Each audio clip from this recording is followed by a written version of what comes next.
E hoje a gente vai falar sobre solubilidade, né? A gente vai fazer alguns testes de solubilidade com álcools, certo? Então, o objetivo da nossa aula de hoje é correlacionar a estrutura molecular dos compostos orgânicos oxigenados e estudos de suas características físico-químicas. Então, a gente vai ver alguns compostos orgânicos, né, oxigenados, que são alguns álcools, e a gente vai ver a questão das suas estruturas moleculares em relação à sua solubilidade, né? A gente vai ver a questão das estruturas de todos esses compostos e ver se há alguma alteração físico-químico em relação à sua estrutura molecular. Então, a gente sabe que alguns compostos, eles mantêm a mesma quantidade de, por exemplo, de carbono, mas a posição de uma hidroxila, por exemplo, pode mudar todas suas características físico-químicas. Então, a gente vai ver isso na prática em relação à solubilidade. Então, no primeiro procedimento, a gente vai fazer 2 procedimentos. E no procedimento 1, a gente vai separar 7 tubos de ensaio de 10 ml cada. Vamos montar em uma bancada, certo? De tubos de ensaio. E depois a gente vai adicionar 5 ml de água destilada em cada tubo. Depois a gente vai adicionar 1 ml de cada solvente, que eu vou citar mais na frente.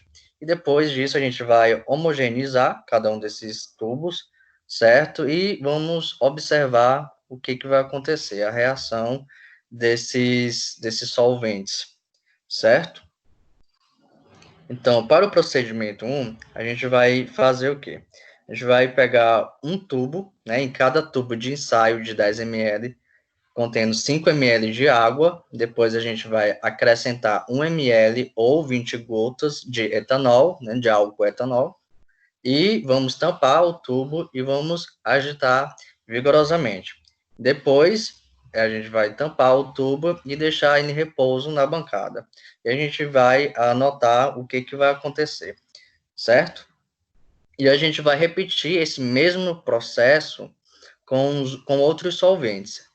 Esse processo que eu acabei de falar foi com o etanol, mas a gente vai fazer com outros solventes, tais como o propanol, o butanol 1, o butanol 2, o hexanol 1, o álcool tetrabutílico e o ciclohexano, certo? Então, a gente vai fazer com todos esses solventes, com todos esses solventes, e a gente vai ver a reação de cada um, a gente vai ver as características de cada um em relação à sua solubilidade, certo? Então, todos esses aí tem algumas estruturas diferentes, algumas tem umas cadeias maiores, outras as cadeias menores, e a gente vai correlacionar a estrutura desse solvente com a sua característica físico-química.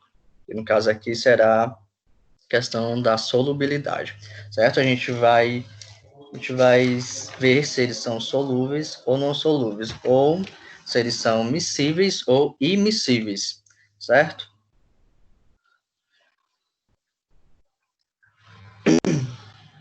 Então, vou mostrar aqui no vídeo como é que vai ser feito esse primeiro procedimento.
Apareceu aí, galera?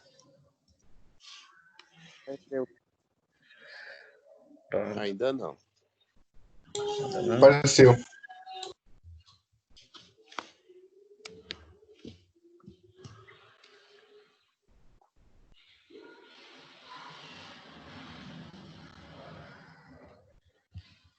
Apareceu.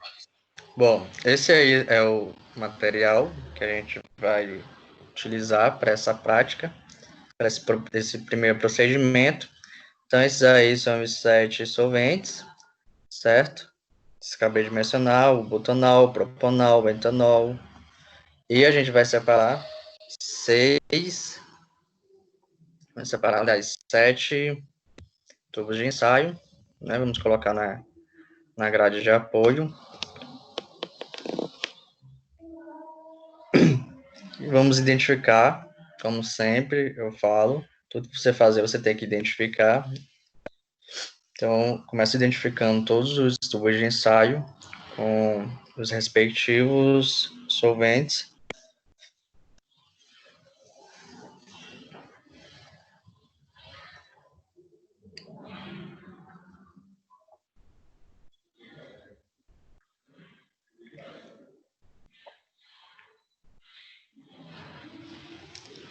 Então, depois de você ter identificado, com o auxílio de uma pera, a gente vai agora medir água destilada, 10 ml de água destilada.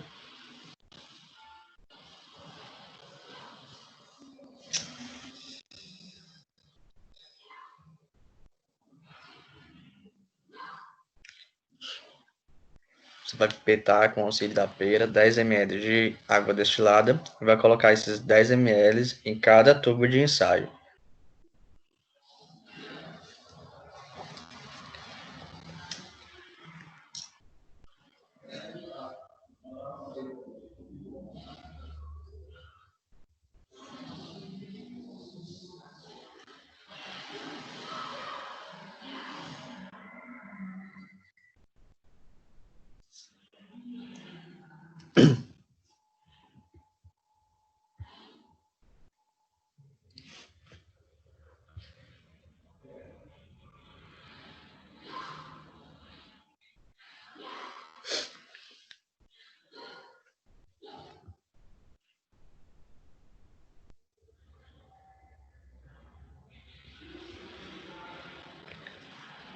Então agora, depois de ter colocado os 10 ml de cada tubo de ensaio, né, de pegar 10 ml de água destilada e colocar, e já agora vai colocar os solventes, certo?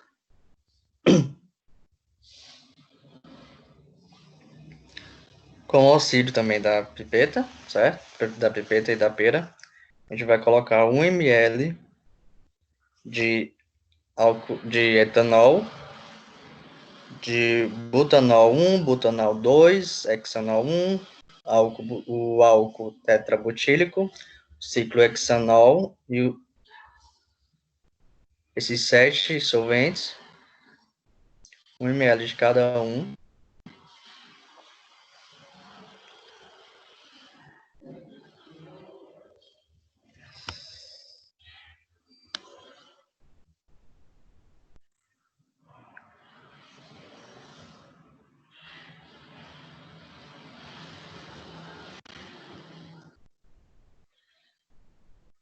Então, você pode tanto usar como uma pipetadeira, uma pipeta com a pera, ou então uma pipeta de Pasteur, certo? Contando que você coloque 1 ml ou 20 gotas de cada solvente. Para ficar melhor de você mensurar, coloca um pouco em um becker, com auxílio aí da pipeta de Pasteur, colocando 1 ml de cada solvente nos tubos de ensaio.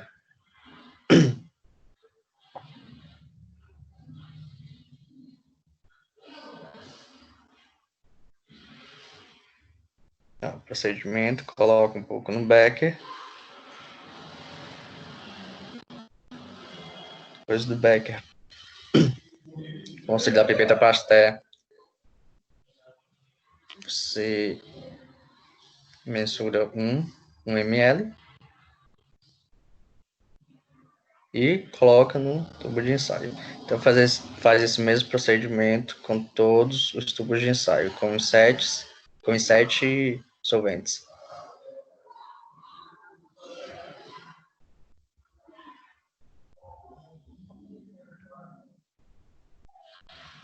Certinho?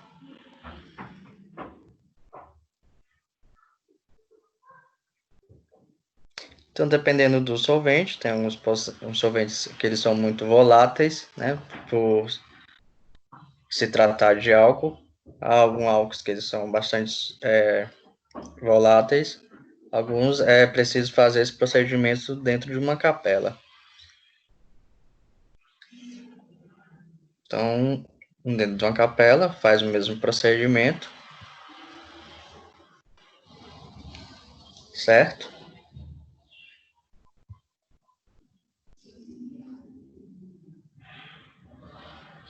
E assim, agora pega, depois que você colocou o ml cada, vai agitar, certo? Vai agitar cada tubo de ensaio para que auxilie isso na solubilidade desses componentes que você acabou de colocar na água destilada. Então, você vai agitar, né, vai auxiliar eles, essa reação, essa solubilização, e deixar na bancada por 1 minuto, você observa com 1 minuto. Tem uns que já dá para observar, a gente vê alguma parte turva de alguns componentes. Você com 1 minuto, você observa e depois de 10 minutos, volta e observa novamente. E faz isso, agita com todas as soluções.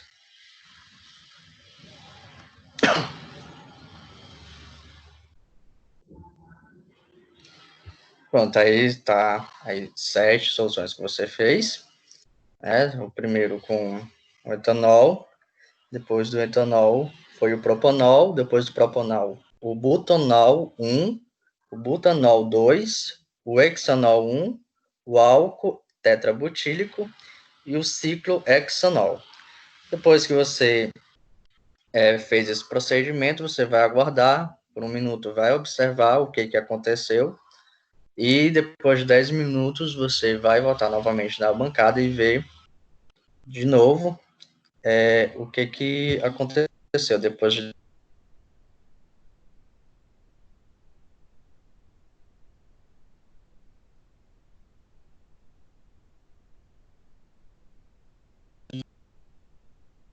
Agora a gente vai para o procedimento 2, nosso segundo procedimento da aula prática.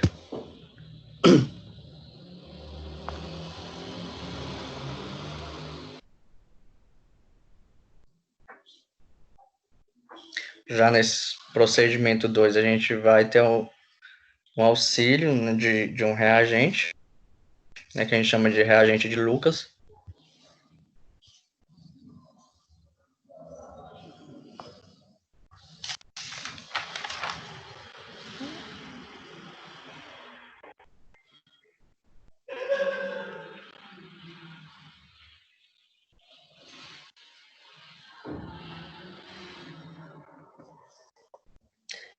Esse segundo procedimento ele vai ser bem parecido com esse nosso primeiro. O que vai diferir é que a gente vai utilizar um reagente,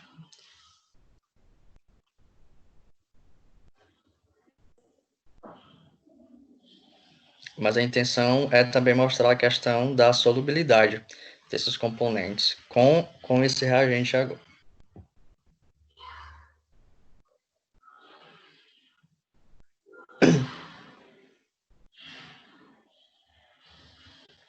Foi aí, gente, o slide? Foi. Certeza? Que nem aqui para mim apareceu. Absoluto. Química orgânica. Agora foi aqui. Tá valendo.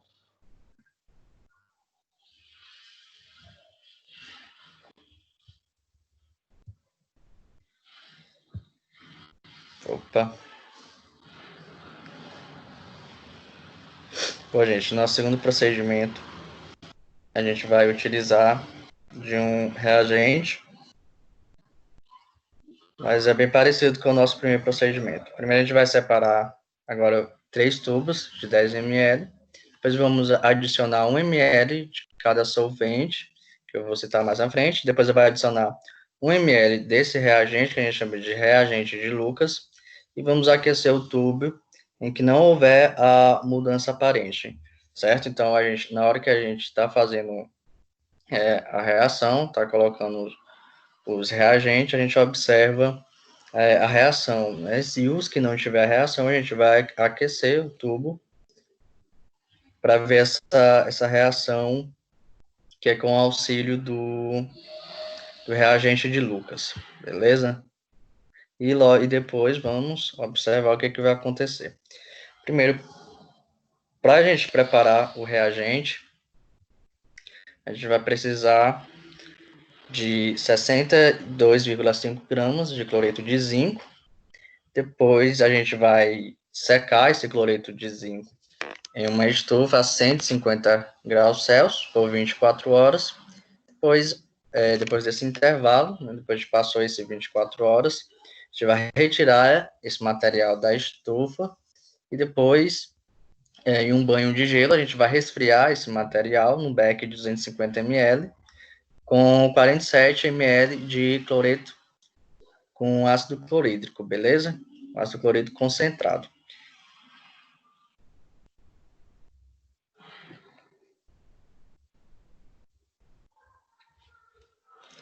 Depois que a gente fez esse reagente, o que a gente vai fazer agora? Bom, num tubo de ensaio de 10 ml, a gente vai adicionar 20 gotas no butanol 1, e depois a gente vai adicionar mais 20 gotas desse reagente que a gente acabou de fazer, que é o reagente de Lucas, pois vamos fazer aquele mesmo processo que eu mostrei. A gente vai tampar o tubo, certo? Agora, com o auxílio de uma rolha ou de uma tampa, existem alguns tubos de ensaio que vêm com uma tampa, e vamos agitar para ajudar na reação. Depois a gente vai destampar o tubo e vai deixar em repouso na bancada por cerca de 5 minutos, e vamos anotar, vamos observar a mudança, né? Tem uns que vai ser a mudança bem aparente. Se não houver essa mudança aparente, a gente vai aquecer a banho-maria de 60 graus por 10 minutos. E depois deixar na bancada por mais 15 minutos e a gente vai observar o resultado. E a gente vai repetir esse mesmo processo. Esse a gente fez com butanol 1, mas a gente vai repetir esse mesmo processo com butanol 2 e o tetrabutanol. Certo? Vou mostrar aqui no vídeo.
Apareceu o vídeo aí?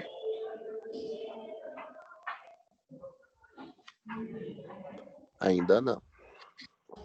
Apareceu. Pronto.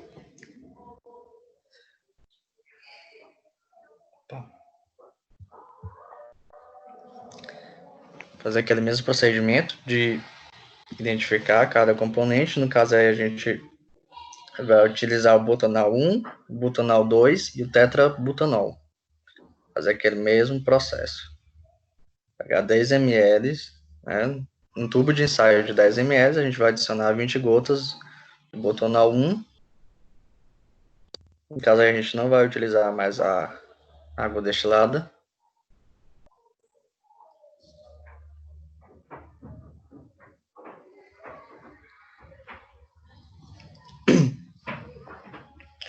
E nos seus respectivos tubos de ensaio, que você acabou de identificar, você vai colocar esses reagentes. Primeiro a gente vai colocar o butanol 1,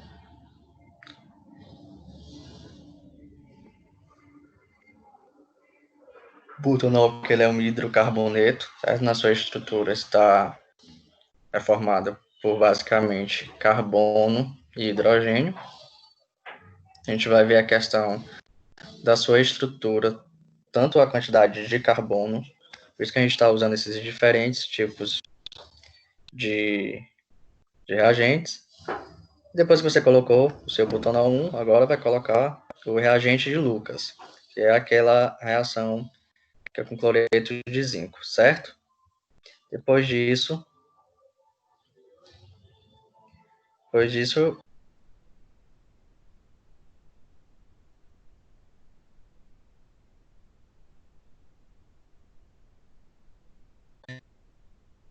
gente vai fazer aquele mesmo procedimento, que é agitar, né, os três elementos, agitar as três soluções, depois deixar na bancada, e o que você não observar uma reação aparente, você vai colocar no banho-maria, né, por cerca de 5 minutos. Deixa eu voltar aqui no slide.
Apareceu aí, gente?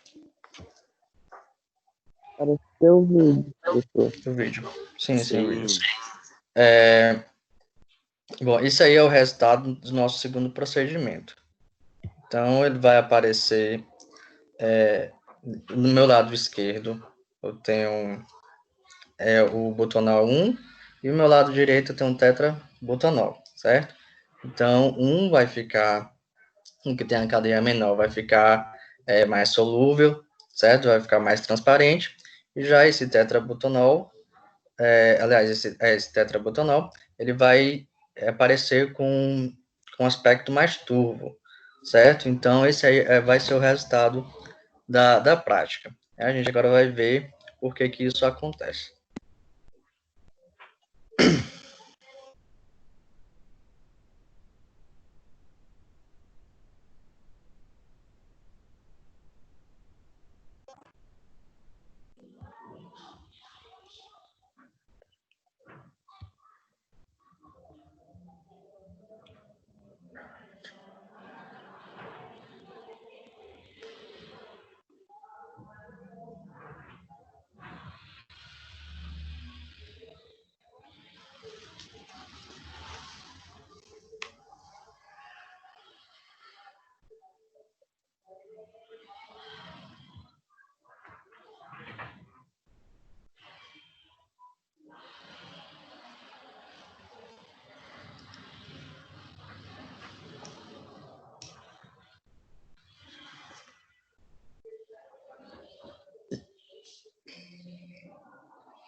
Bom, gente, em relação ao nosso primeiro procedimento, como eu falei no começo da aula, a gente ia testar a solubilidade de alguns reagentes, né? No caso que a gente utilizou aí foi o álcool.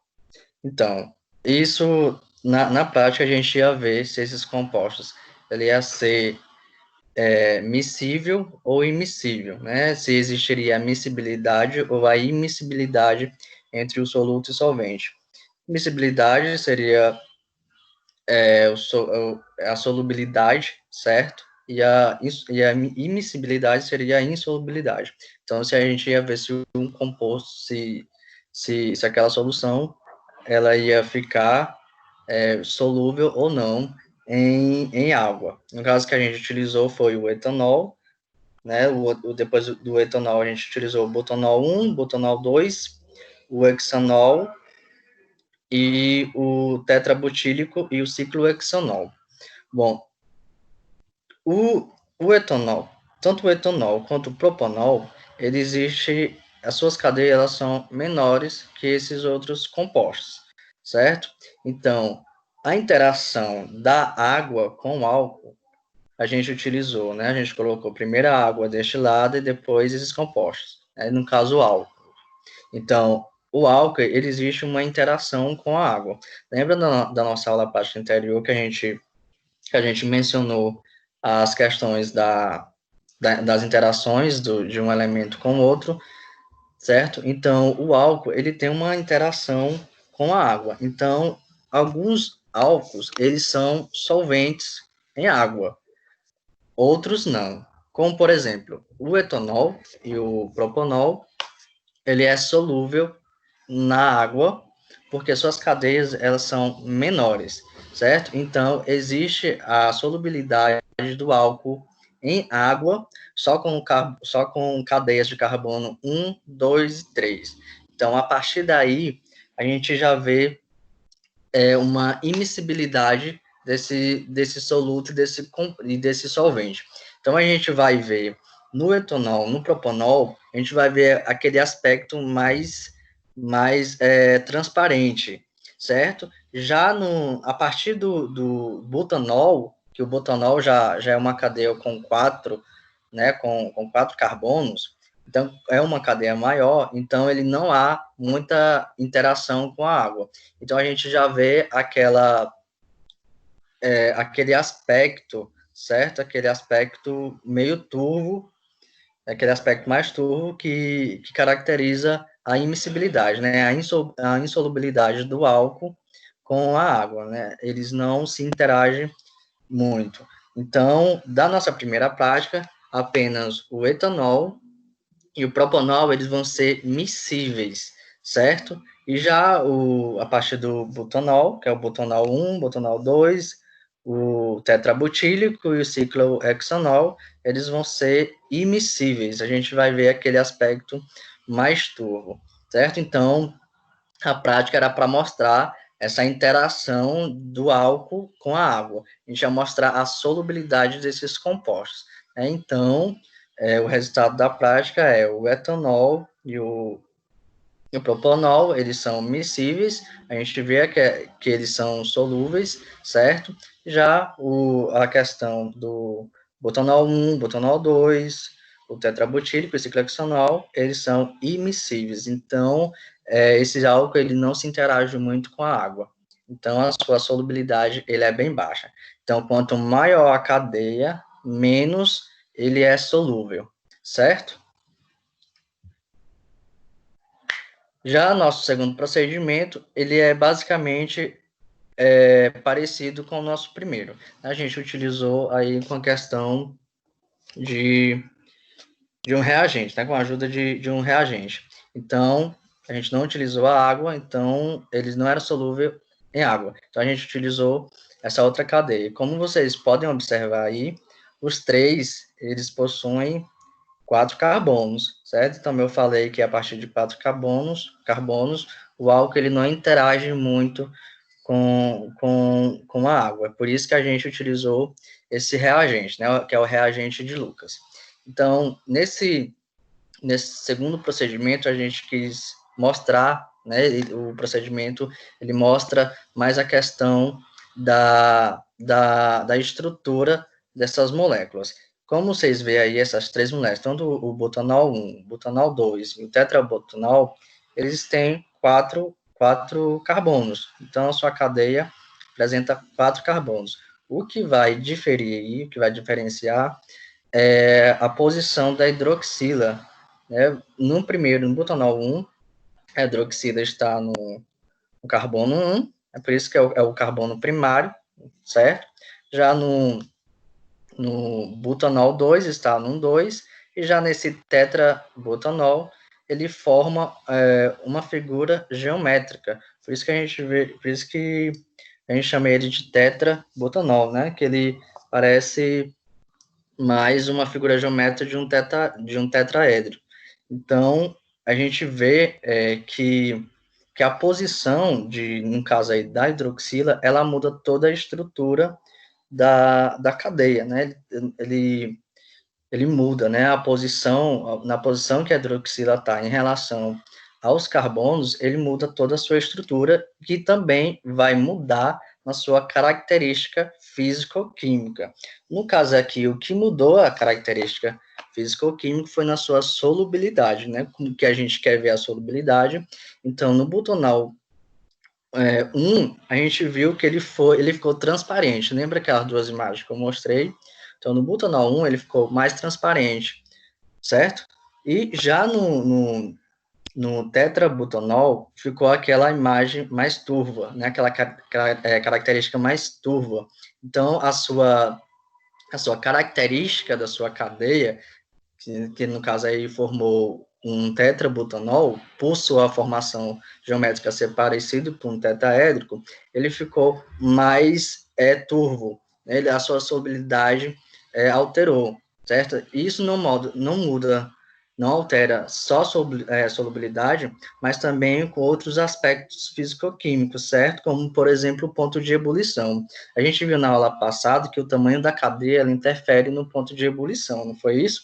E aí também, não só o tamanho da cadeia, como no caso aí o formato da cadeia e a posição de algum radical ou de alguma hidroxila na cadeia, ele também muda toda a sua característica, ele vai mudar toda a sua, além da sua característica física, ela vai também considerar a sua característica química, né, que a gente chama que é a mudança de característica físico-química. Então, a formação, a posição dessa hidroxila aí, formou esses três componentes em três componentes diferentes. O primeiro no carbono 1, o segundo no carbono 2, e esse tetraédrico formou uma figura geométrica parecida com o tetraédrico, certo? Então, essa estrutura, essa formação dessa cadeia mudou toda a sua característica físico-química, beleza?